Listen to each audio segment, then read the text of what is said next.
Welcome to Entertainment, the channel with the most deceptive name in all of YouTube. Today we'll be looking at fighters who just simply refuse to engage in the fight, and some even got disqualified for timidity, which means that they just refuse to trade shots and would either run or just lay on the ground, which is banned in MMA, so they lost the fight. I have to ask myself if this style of just basically quitting the fight is better than just straight up quitting and throwing in the towel. You technically stay in the fight, but you sure do bring down the excitement and your reputation. If you happen to enjoy this video, please give it a like and subscribe down below. And also make sure to turn on those notifications so you know when I upload more videos. Let's get started. Let's start out with this fight from UFC 83 back in 2008 when Khalib Stars was facing off against Nate Quarry. Quarry was the winner in this fight, not because he landed more punches or the strongest punches, but because Stars didn't fight at all. He just retreated the entire time, basically running away. It turned out that before this fight, Stars was asked if he wanted to fight Quarry, and he said that he wasn't at his level, so Quarry had to fight somebody else first, which he did and won, and then Stars was forced to fight him this time around.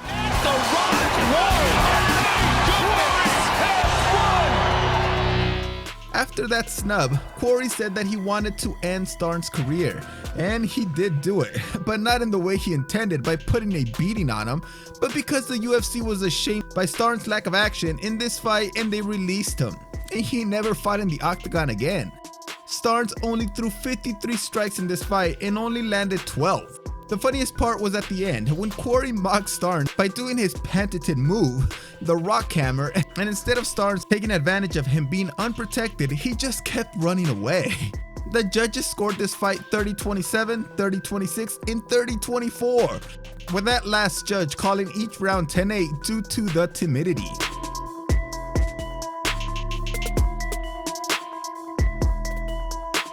Being the younger brother of a UFC champion means a lot of things are expected of you, but Matt Serra's younger brother, Nick Serra, did not live up to that name. He's heard him 3 times. Champion of the world! He fought against Matt Makowski back in 2008, and he actually started the fight wanting to engage and take Makowski down to the ground, as he is a jiu-jitsu specialist. But he was getting hammered with strikes whenever they were standing up, and after failing a submission early in the first round, Makowski really started beating up Serra. In the second round, Serra was completely wiped out and just started retreating and running away, hoping to somehow get Makowski on the ground, but it just never happened. He eventually tried to pull guard, at least I think that's what he was trying to do. Makowski, the younger fighter, senses it, and he walks away from Nick Serra. But Makowski just walked back and Serra took forever to get up, and when he did get up, he just threw himself down again. He got warned and still didn't get up to engage, so he was disqualified.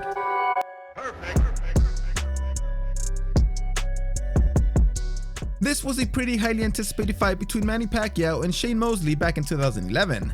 The fight started off normal with Mosley and Pacquiao trading shots, and they were both really into the fight. But in the third round, Mosley was laid out.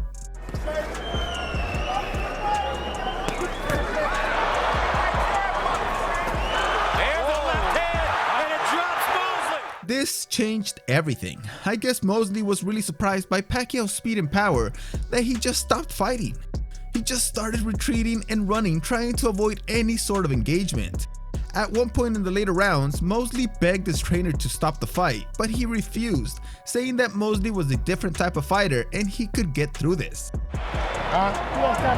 Settle down, Shane. You cut from a different cloth, baby. I don't know if he meant that he could get to the end by running away, but either way, he did manage to survive. Mosley did state later that Pacquiao was the hardest hitter he had ever encountered, which says a lot since he fought a ton of great fighters. Denis Kankov was able to beat Abdul Rahman Makaziev in their 2016 fight in Russia after Makaziev seemed to get really exhausted in the second round and was just trying to take the fight to the ground. Kankov though is a very smart fighter, so he just walked away, forcing his opponent to get back up, which he refused to do so. He got warned and was given a yellow card, but he just stayed down. The final decision was that Kankov won because of timidity by his opponent. Makasyev's entire game plan was to get the fight to the ground, but after failing to keep Kankov on the ground after getting 2 takedowns, he just wore himself out. Plus, he kept getting hit pretty good, even knocked down twice in the first round.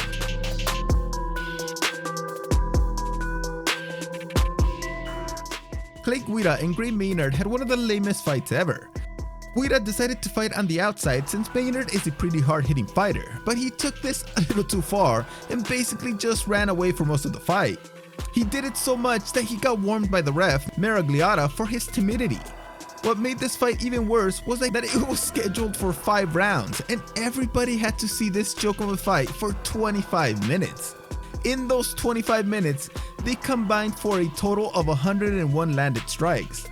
Apparently that was the game plan from the beginning, to frustrate Maynard, which they did since he started berating and taunting his opponent, which is something that he just didn't do.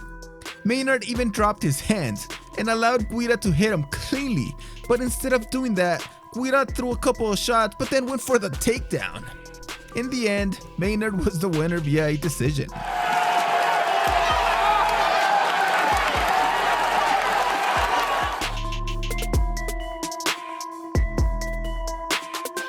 Daniel Aguiar claimed that he got injured during his fight against Sam Toomer back in 2014, where he lost the fight after getting disqualified for timidity. He fights him to the ground, but Come back down. The outstanding ref, Mike Beltran, telling him, hey, you gotta do something here. He wants the fight to stay totally on the ground. Aguiar got kicked a ton of times in the leg, and he said that that's why he couldn't fight. He even went to the ground after a kick and invited Toomer to get down on the ground with him, so they could fight in that style. But you would have to be an idiot to do that. Every time Toomer was closing in, instead of Aguiar engaging in trading shots, he would just throw himself onto his back and hope that Toomer would throw out his game plan and just go to the ground game. But he didn't, and eventually the ref warned Aguiar a couple of times, but apparently because of his leg injury, he couldn't get up. Aguiar said that in the hospital he was in so much pain that he needed morphine, which is something that he didn't even take when he got shot during a robbery earlier in his life. Let me know in the comments if you believe this guy. Canelo Alvarez and Erislandy Lara landed a total of 204 punches during their 12-round fight, where Canelo was able to win by a split decision. The fight was controversial because it was really close in the CompuBox, but mostly everybody would give the fight to Canelo because Lara just ran the entire fight. That was his game plan from the beginning, and Lara thought he won the fight, but his showing in this fight is the reason why he will never be a top-paid fighter, because he is a pretty boring fighter. He's a good boxer, but that won't get you the name recognition unless you have a big mouth like Mayweather, who does engage way more than Lara did in this fight. In the end, Canelo said that he didn't come here to run a marathon, and once Lara learned to fight, he would give him a rematch. Sabíamos que iba a ser así la pelea, ¿no? Presionando íbamos a ganar. No pensamos que íbamos a ir un maratón tan largo, pero así fue. Ken Shamrock was known as the most dangerous man at one point in his career, so seeing him have this boring ass fight against Dan Severn at UFC 9, where they just kinda dance back and forth with very little action, is kind of sad. You might think that they didn't want to fight, but the actual reason was because there was a rule change right before this fight, where the court said that the fighters would have to get warned and fined later if they threw punches, which is absolutely ridiculous. Severn was given the win via a split decision in what turned out to be possibly the most boring fight in UFC history.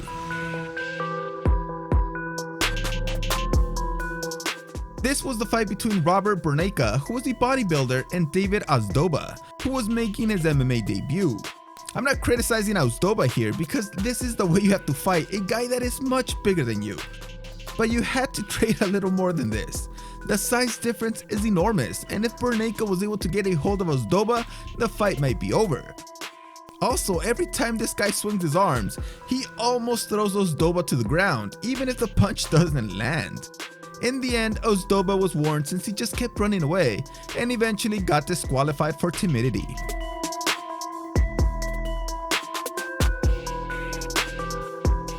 The most recent fight that everybody thought was going to bring fireworks was the fight between hard-hitting Francis Ngannou and Derek Lewis, but it turned out to be the most boring recent fight in the UFC. Nobody thought that this fight would get out of the first round, since somebody would get caught and would be sleeping on the canvas. But instead, it lasted all 3 long, excruciating rounds. and in the end Lewis had only landed 20 strikes and Ngannou had only landed 11. Ngannou's excuse for this sad showing was that he was still affected by his grueling defeat against Miocic, while Lewis had an injured back and couldn't do much. They both also got warned by the referee for timidity, but that still didn't change anything. I think they should have stopped the fight and given both of them a loss. Or maybe the fight was just too hyped because of the two monsters that were meeting in the octagon. I think that these fights are really just frustrating. It's like that gif where the truck is supposed to crash into that pole, but it just never does.